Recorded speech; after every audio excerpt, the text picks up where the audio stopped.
시집 온 첫날부터 구박은 시작됐고 그녀는 10년 동안 단 한 번도 대꾸하지 않았지요.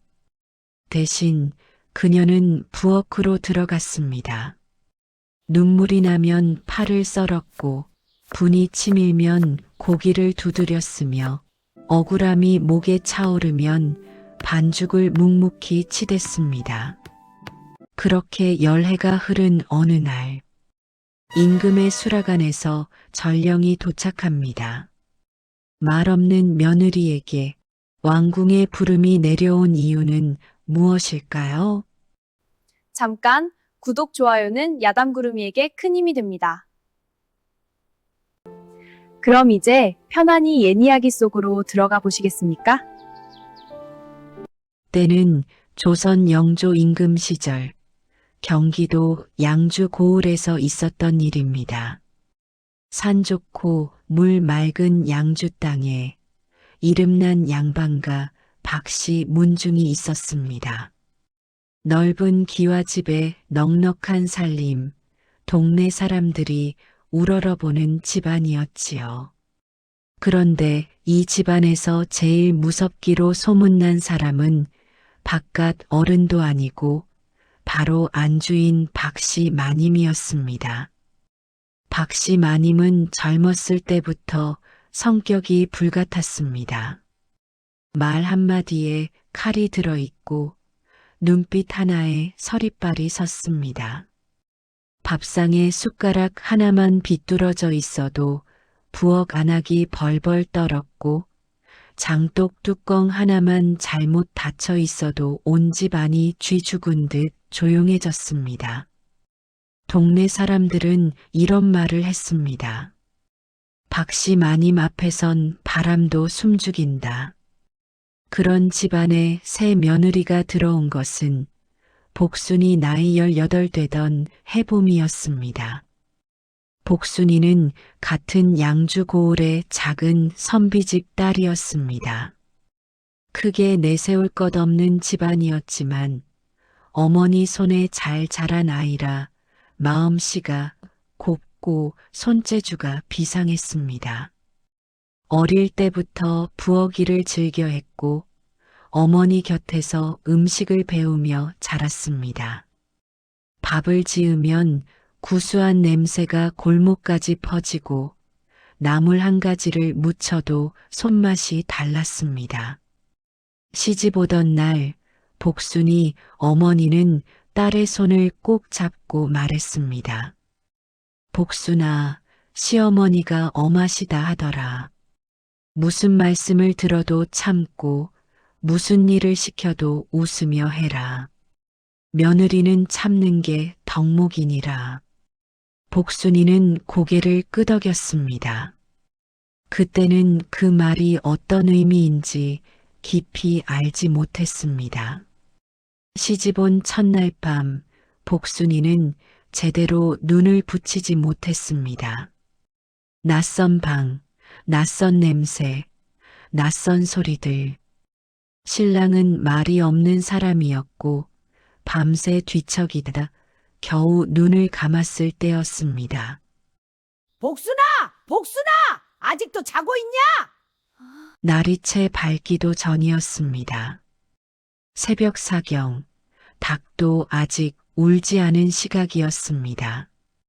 복순이가 화들짝 놀라 방문을 열었습니다. 마당에는 박씨 마님이 두 손을 허리에 얹고 서 있었습니다. 그 눈빛이 서늘했습니다. 물은 누가 깃고, 불은 누가 떼고, 밥은 누가 짓는다고 생각하느냐? 물은 누가 깃고, 시집 온 지 하루도 안 됐다고 손님 행세를 할 참이냐?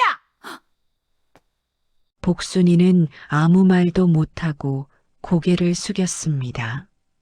치마폭을 여미고 급히 부엌으로 향했습니다. 아직 짐도 다 풀지 못했고 부엌이 어디에 뭐가 있는지도 몰랐습니다.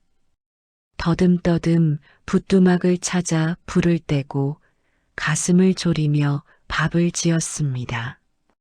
그날의 아침상이 문제였습니다. 처음이라 어찌할 줄 몰라 지은 밥이 조금 질었습니다. 박씨 마님은 숟가락을 들었다가 내려놓더니 말했습니다.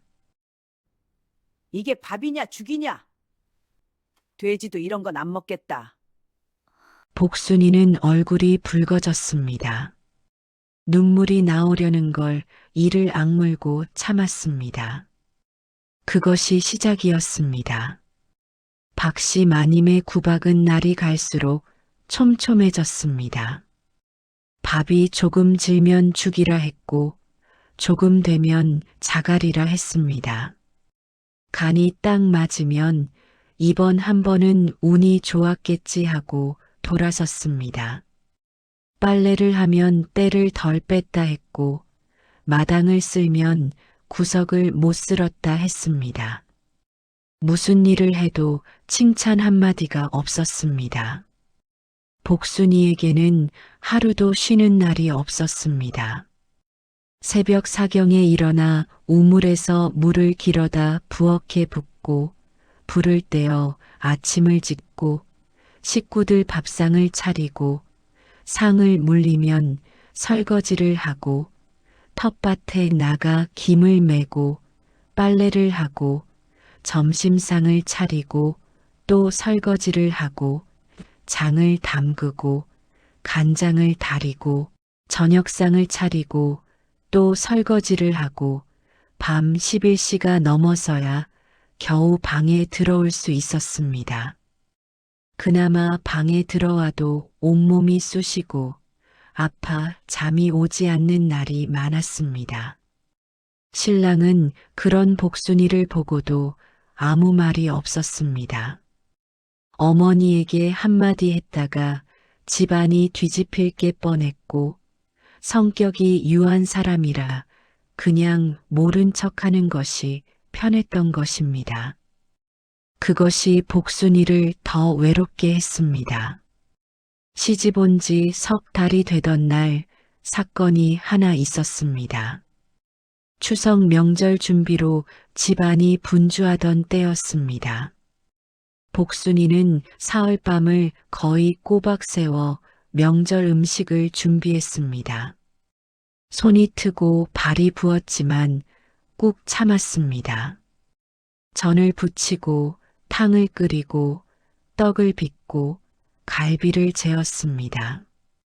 제사 당일 음식을 차려놓자 일가 친척들이 모여들었습니다. 맛을 보던 큰아버지 어른이 눈을 가늘게 뜨며 말했습니다. 이 갈비는 누가 만들었소? 맛이 여간 아니구먼. 복순이는 조용히 고개를 들었습니다. 바로 그 순간이었습니다. 박씨 마님이 앞으로 나서며 말했습니다. 제가 가르쳐서 만든 것이지요. 제 솜씨를 못 따라가지만 그래도 먹을만 하지요?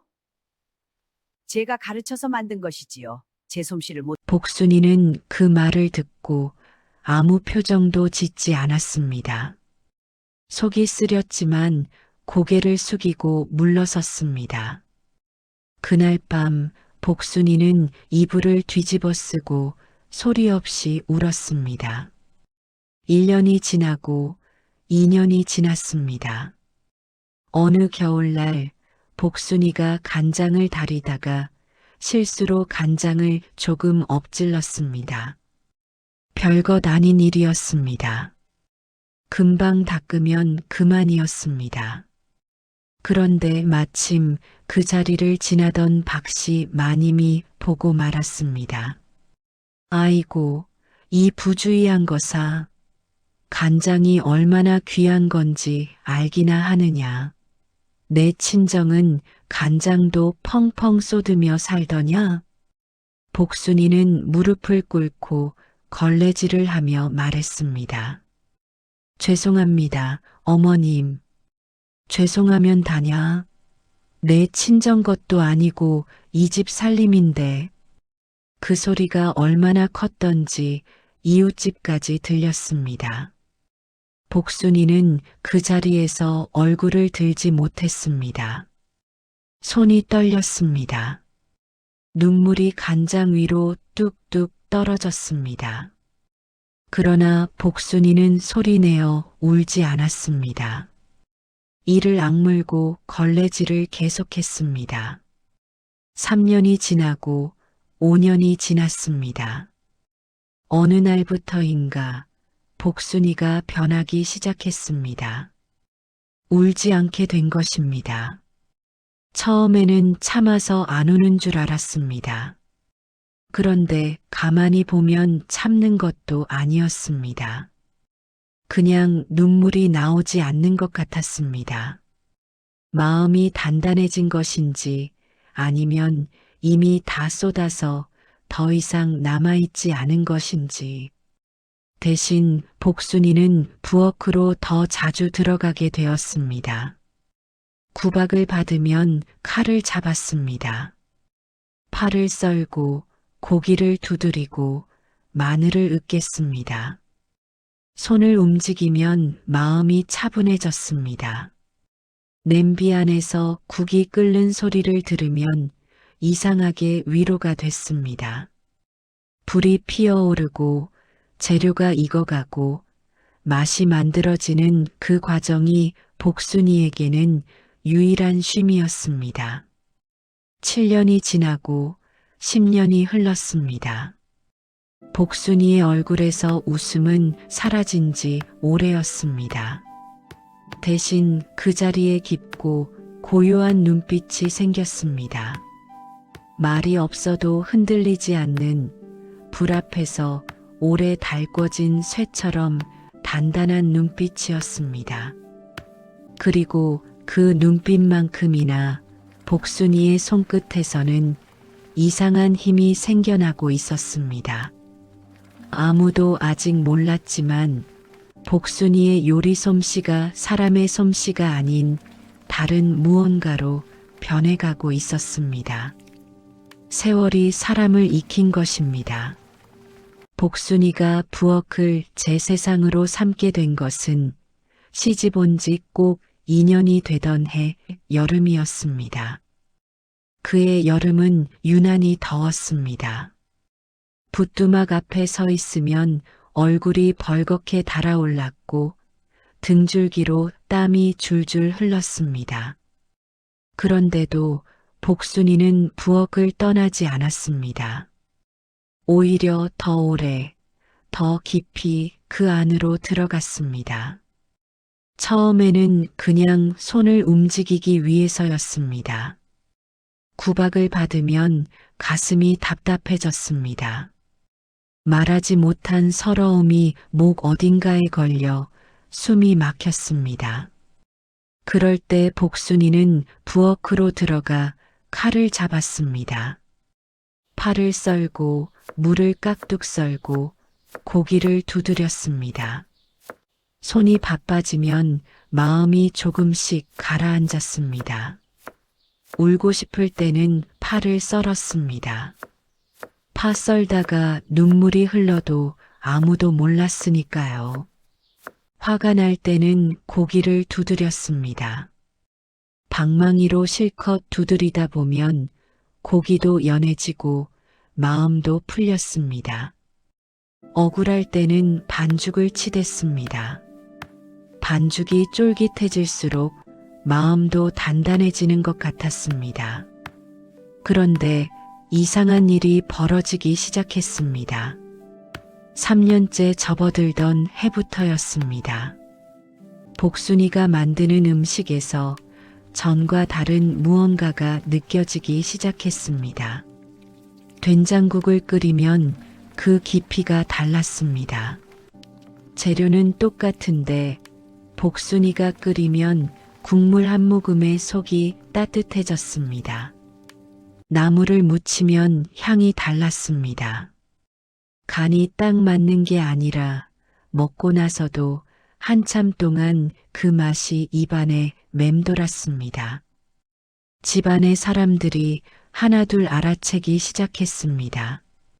가장 먼저 눈치챈 것은 신랑이었습니다. 말이 없는 사람이었지만 어느 날 저녁상을 받고 나서 오랫동안 숟가락을 내려놓지 않았습니다. 국을 2번, 3번 더 떠먹더니 조용히 말했습니다. 오늘 국이 좋구려. 복순이는 아무 말도 하지 않았습니다. 그냥 밥그릇을 채워주었습니다. 소문이 퍼진 것은 그의 추석이 지나고 나서였습니다. 동네 잔치가 있던 날 복순이가 준비해온 음식들이 상에 오르자 사람들이 하나같이 젓가락을 멈추었습니다. 갈비찜 한 점을 입에 넣은 훈장 어른이 눈을 감더니 한참 있다가 입을 열었습니다. 이 고기에서 무슨 맛이 나는 것이요? 그냥 고기 맛이 아니요. 뭔가 다른 것이 들어있구먼. 훈장 어른이 잠시 생각하다가 대답했습니다. 글쎄 오래 삭힌 것 같다고 해야 하나. 세월 맛이 난다고 해야 하나. 그 말이 동네에 퍼졌습니다. 복순이 손맛에 세월이 들어있다고. 그 소문이 양주 고을을 넘어 한양까지 흘러들어가는 데는 그리 오래 걸리지 않았습니다. 어느 날 한양에서 내려온 한 선비가 양주를 지나다가 주막에 들렀습니다. 주막 주인이 푸짐하게 상을 차려냈는데 선비가 된장찌개 한 술을 뜨더니 눈을 번쩍 뜨며 물었습니다. 이 음식 누가 만든 것이오? 주막 주인이 대답했습니다. 오늘은 마침 박시집 며느리가 좀 도와줬지요. 그 안악 손맛이 동네에서 소문이 자자합니다. 선비는 밥을 다 먹고 나서도 한참을 앉아 있다가 일어났습니다. 그리고 한양으로 돌아가는 길에 이런 말을 남겼다고 합니다. 그 손맛은 그냥 타고난 것이 아니다. 무언가를 오래 참은 사람의 맛이다. 박씨 마님한테도 그 소문이 흘러들어갔습니다.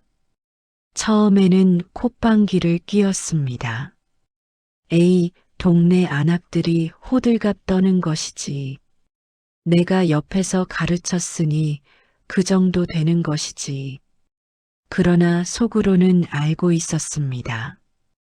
자신이 가르친 것이 아니라는 것을. 오히려 자신이 그렇게 몰아붙이는 동안 복순이가 혼자서 무언가를 갈고 닦고 있었다는 것을. 박씨 마님은 그것이 왠지 불편했습니다. 인정하기가 싫었습니다. 그래서 더 구박을 했는지도 모릅니다. 그해 겨울 복순이에게 처음으로 찾아온 사람이 있었습니다. 이웃마을 김씨 집안의 큰마님이었습니다.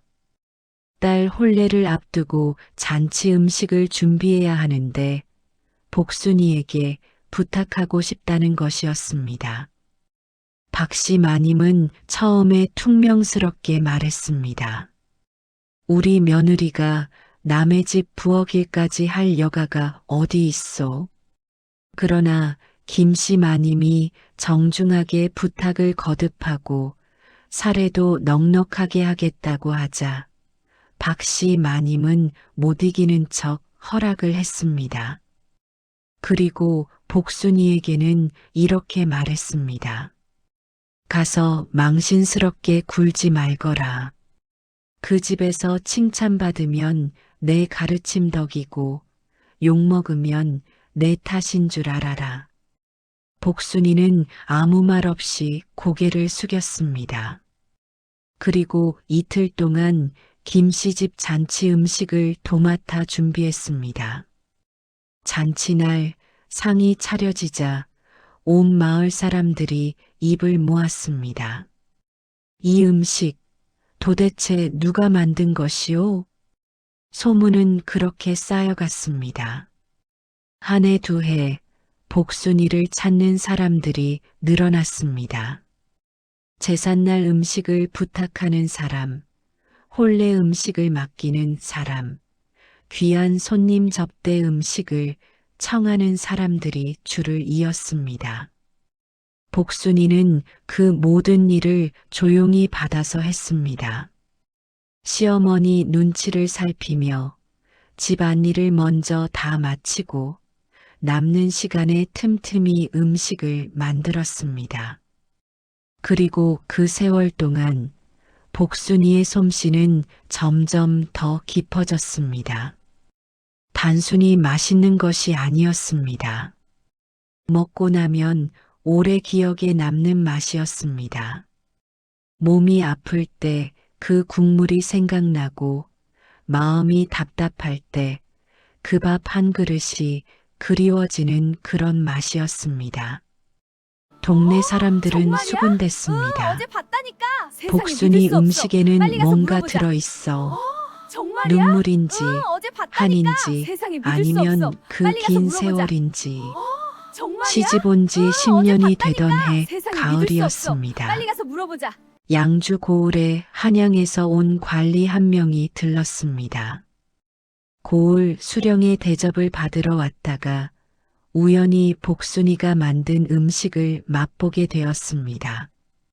관리는 수저를 내려놓고 한참을 말이 없었습니다. 그리고 자리에서 일어나며 나직이 중얼거렸습니다. 이 맛은 궁에 있어야 할 맛이요. 그 한마디가 씨앗이 되었습니다. 그로부터 몇 달이 지난 어느 날 아침이었습니다. 복순이네 대문 앞에 관복을 입은 사람이 나타났습니다. 임금마마 수라간 상궁을 뽑는 시험이 있으니 양주 고을 복순이는 한양으로 출두하라. 마당에 서 있던 박씨 마님의 얼굴이 굳어졌습니다. 부엌에서 아침상을 준비하던 복순이는 그 소리를 듣고 손을 멈추었습니다. 두 사람은 서로를 바라보았습니다. 오랫동안 아무 말이 없었습니다. 10년의 기다림이 드디어 문을 두드린 것입니다. 한양으로 가는 길은 멀었습니다. 복순이는 박씨 마님의 허락을 받아 이틀 길을 걸어 한양에 닿았습니다. 짐이라고는 작은 보따리 하나뿐이었습니다. 그 안에는 갈아입을 옷 한 벌과 어머니가 시집 올 때 손에 쥐어준 낡은 칼집 하나가 들어 있었습니다. 오래된 부엌칼이었습니다. 손잡이가 닳아 반들반들했지만 날은 아직 살아 있었습니다. 복순이는 걸으면서도 별다른 설렘이 없었습니다. 떨리지도 않았습니다. 그냥 걸었습니다. 10년을 그렇게 살아왔듯이 주어진 일을 묵묵히 하러 가는 발걸음이었습니다. 한양 성문을 들어서자 사람들이 물결처럼 넘쳐났습니다. 복순이는 주눅이 들지 않았습니다. 이미 오래전에 주눅이 들 감각 자체가 사라져버린 것인지도 몰랐습니다. 수라간 시험장은 궁궐 근처의 너른 마당에 차려져 있었습니다. 전국 각지에서 모인 여인들이 저마다 재료와 도구를 펼쳐놓고 있었습니다.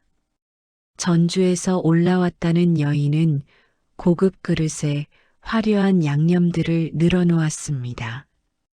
궁중 요리를 배웠다는 개성 출신 여인은 비단 앞치마를 두르고 당당하게 서 있었습니다. 중국 영경을 다녀온 상단 주인의 아내는 처음 보는 향신료들을 꺼내 놓았습니다. 복순이 앞에는 낡은 칼 하나와 양주에서 올라오는 길에 장에 들러 산 평범한 재료들이 전부였습니다. 옆에 있던 여인이 복순이를 훑어보더니 낮은 소리로 중얼거렸습니다. 저 사람은 어디서 왔소? 재료가 저게 다요?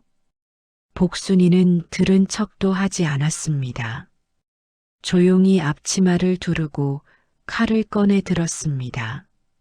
시험 제목이 발표되었습니다. 수라상에 오를 국 1가지와 찬 2가지를 준비하시오. 주어진 시간은 2시즌이요. 일제히 움직이기 시작했습니다.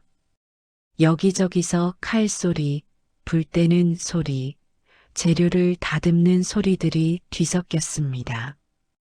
복순이도 움직였습니다.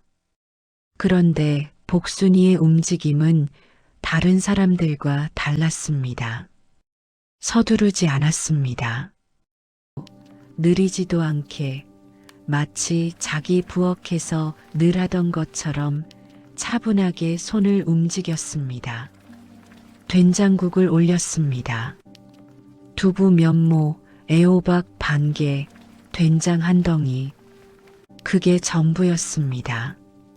그런데 불을 조절하는 손길이 남달랐습니다.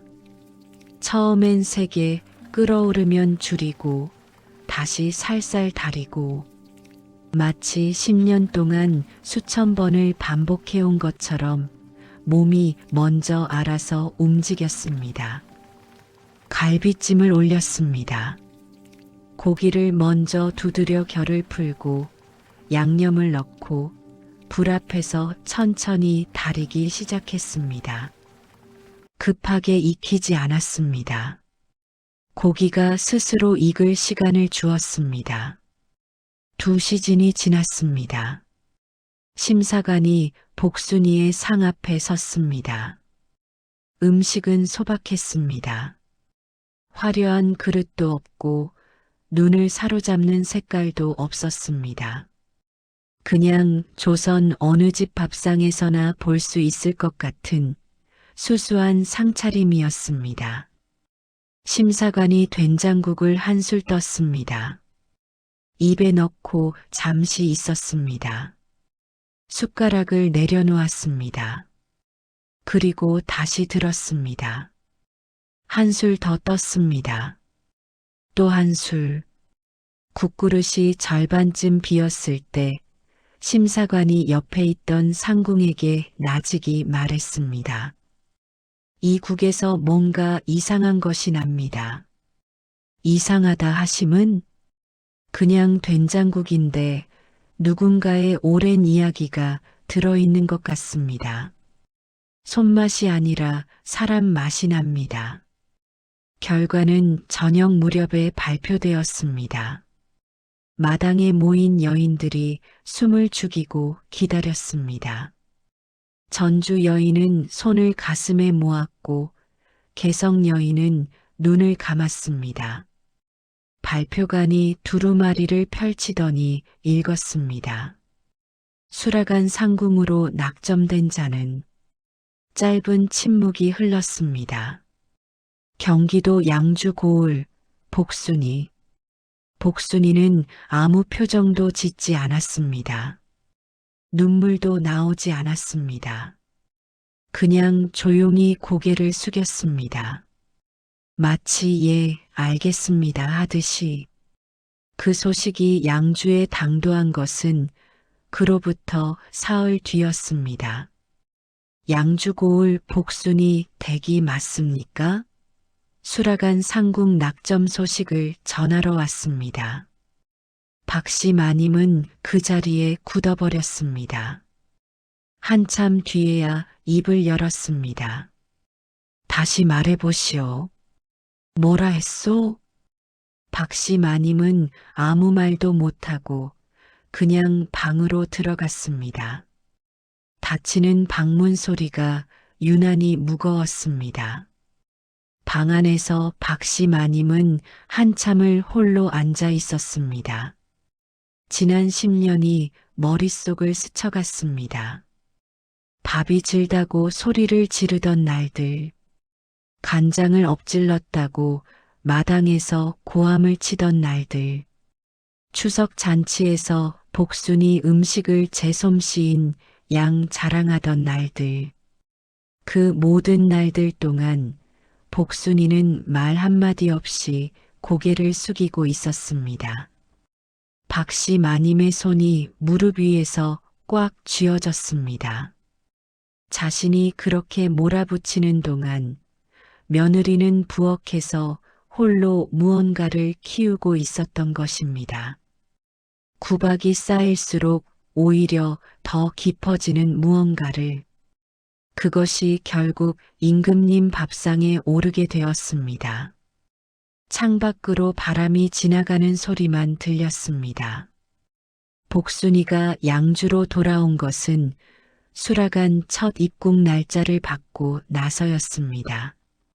짐을 챙기러 잠시 집에 들른 것이었습니다. 복순이가 대문을 들어서자 박씨 마님이 마루에 앉아 있었습니다. 눈이 마주쳤습니다. 박씨 마님이 먼저 시선을 피했습니다. 10년 동안 단 한 번도 없었던 일이었습니다. 언제나 복순이가 먼저 고개를 숙였는데 이번에는 박씨 마님이 먼저 눈을 내리깔았습니다. 복순이는 방으로 들어가 조용히 짐을 쌌습니다.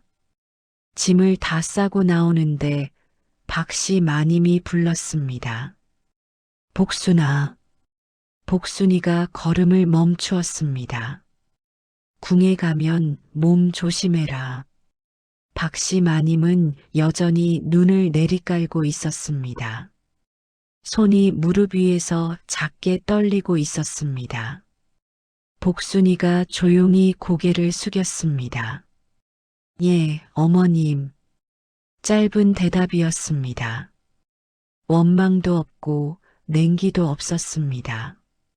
그냥 담담하고 고요한 목소리였습니다. 복순이는 보따리를 들고 대문을 나섰습니다.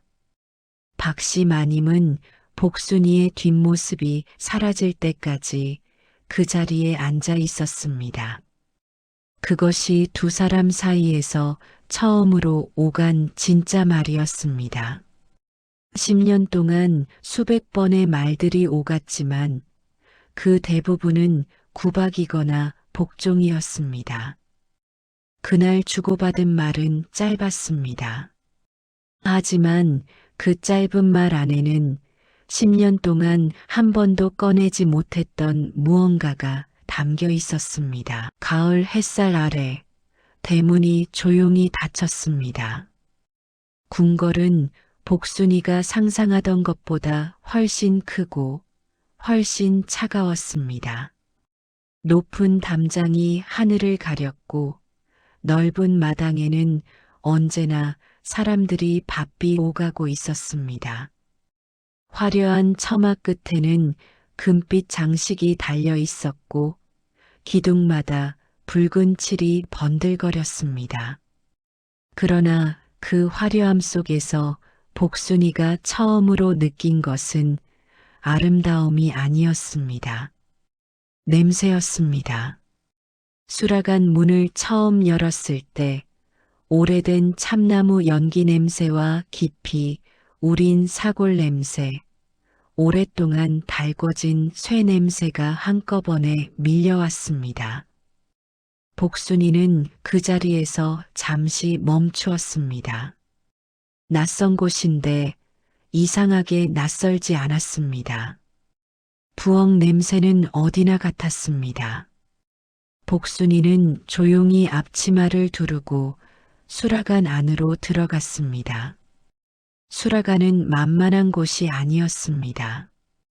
이미 수십 년씩 궁에서 일해온 상궁들이 있었습니다. 저마다 자신만의 자리와 방식이 있었고 새로 들어온 사람에게 쉽게 자리를 내주지 않았습니다. 특히 복순이처럼 궁 밖에서, 그것도 양주 시골에서 올라온 여인이 단번에 상궁 자리에 낙점되었다는 것이 달갑지 않은 사람들이 많았습니다. 시골 안하기 무슨 수라간이요. 뒤에서 이런 말들이 들렸습니다. 복순이는 들은 척도 하지 않았습니다. 그냥 일을 했습니다. 첫날부터 가장 낮은 자리에서 시작했습니다.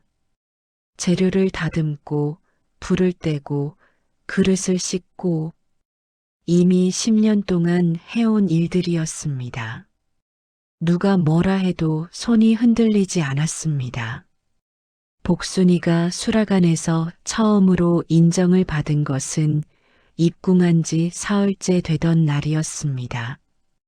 그날 아침 수라를 올리기 직전 국을 담당하던 상궁이 갑자기 몸이 좋지 않아 쓰러졌습니다. 수라 시간은 정해져 있었고 아무도 선뜻 나서지 못했습니다. 복순이가 조용히 앞으로 나섰습니다. 제가 하겠습니다. 복순이는 개의치 않았습니다. 화로 앞에 서서 국을 확인했습니다. 손이 움직이기 시작했습니다. 10년 동안 단 하루도 거르지 않고 밥을 지어온 손이었습니다. 수라상이 올라갔습니다. 한참 뒤 내시가 내려와 전했습니다. 오늘 국이 좋다 하십니다. 누가 만든 것이냐 하십니다. 수라간이 조용해졌습니다. 어느 봄날이었습니다. 임금께서 수라를 드시다가 숟가락을 잠시 멈추셨습니다.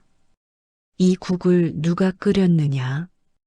양주에서 올라온 복순이라는 상궁이옵니다. 임금께서 잠시 아무 말씀 없이 국을 바라보셨습니다. 그리고 조용히 말씀하셨습니다. 이 국에서 이상한 맛이 난다. 쓴 것도 같고 단 것도 같고 참 오래된 맛이구나. 그 말이 수라간에 전해지자 모두가 숨을 죽였습니다. 임금께서 음식을 만든 사람을 직접 물어보시는 일은 흔한 일이 아니었습니다.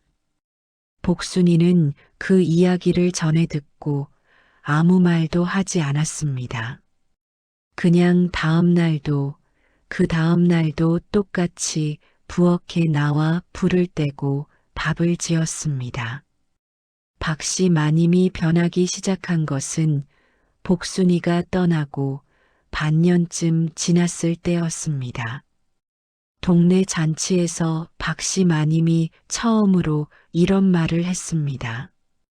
우리 며느리가 임금님 수라간 상궁이 됐다오.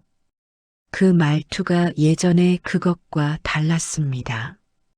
자랑이기도 했지만 그 안에는 오래 묵힌 것들이 조금씩 녹아내리는 것 같은 그런 목소리였습니다. 동네 사람들은 속으로 생각했습니다. 저분이 저런 말을 하다니 세상이 바뀌었다고. 그해 겨울 박씨 마님이 한양으로 올라왔습니다. 복순이를 보러 온 것이었습니다. 며느리가 궁에 들어간 이후 처음이었습니다. 두 사람이 마주 앉은 것은 궁 근처의 작은 주막이었습니다. 박씨 마님은 처음에 말문이 막혔습니다. 무슨 말을 꺼내야 할지 몰랐습니다. 10년 동안 늘 자신이 말하면 복순이가 들었는데 이제 무슨 말을 해야 할지 떠오르지 않았습니다. 복순이가 먼저 말했습니다. 먼 길 오셨습니다. 많이 피곤하시지요, 어머님. 박씨 마님은 그 말에 가슴이 뭔가로 꽉 막히는 것 같았습니다. 주막 주인이 상을 들여왔습니다. 복순이가 미리 부탁해 두었던 음식들이었습니다. 박씨 마님이 좋아하는 것들로 아직도 기억하고 있었습니다. 박씨 마님은 상을 보고 한참 있다가 말했습니다. 어찌 내가 좋아하는 걸 아직도 기억하느냐? 복순이가 조용히 대답했습니다. 10년을 함께 살았는데요, 어머님. 박씨 마님이 젓가락을 들다가 멈추었습니다. 손이 조금 떨렸습니다. 그날 두 사람은 오래 앉아 있었습니다. 밥을 먹고 차를 마시고 그러다 날이 어두워졌습니다. 박씨 마님은 끝내 사과라는 말을 하지 않았습니다. 복순이도 원망이라는 말을 꺼내지 않았습니다. 그냥 오래 앉아서 그냥 밥을 먹었습니다. 그런데 이상하게도 그것으로 충분한 것 같았습니다. 무언가 말로 해야만 정리되는 것들이 있고 말없이 밥 한 그릇을 함께 먹는 것으로 정리되는 것들이 있습니다. 두 사람 사이의 것들은 후자였습니다. 주막을 나서며 박씨 마님이 복순이의 손을 한번 잡았습니다. 꼭 쥐었다가 놓았습니다. 말은 없었습니다. 복순이도 말하지 않았습니다. 박씨 마님이 돌아서서 걷기 시작했습니다. 복순이는 그 뒷모습이 골목 모퉁이를 돌아 사라질 때까지 서 있었습니다. 조용히 궁으로 발걸음을 돌렸습니다. 가슴 한쪽이 이상하게 따뜻했습니다. 뭐라고 딱 잘라 말할 수는 없는 오래된 것이 비로소 제자리를 찾은 것 같은 그런 온기였습니다. 그 다음 날 아침이었습니다. 복순이는 평소보다 조금 일찍 수락관에 나왔습니다. 쌀을 잃었습니다. 물을 잡았습니다. 불을 올렸습니다. 밥이 익어가는 냄새가 수락관 안에 퍼졌습니다. 구수하고 따뜻한 냄새였습니다. 그 냄새를 맡으며 복순이는 생각했습니다. 어머니가 처음 부엌을 가르쳐 주던 날을, 작은 선비집 부엌에서 처음으로 밥을 지었던 날을, 시집와서 처음으로 박씨 마님한테 혼나던 날을, 이불을 뒤집어 쓰고 울던 밤들을, 팔을 썰며 눈물을 감추던 날들을, 그리고 어제 박씨 마님의 손이 복순이의 손을 꼭 쥐었다 놓던 그 짧은 순간을. 솥에서 작은 소리가 났습니다. 뜸이 들고 있었습니다. 복순이는 뚜껑을 열지 않았습니다. 아직 더 익어야 했습니다. 서두르면 안 되었습니다. 밥은 끝까지 기다려줘야 제맛이 나는 것이니까요. 복순이는 화로 앞에 조용히 앉아서 그 소리를 들었습니다. 지글지글, 보글보글, 밥이 익어가는 소리였습니다. 오늘의 이야기가 당신의 마음에 작은 울림 하나 남겼다면 구독과 좋아요로 인연을 이어주십시오. 다음 이야기에서 다시 찾아뵙겠습니다.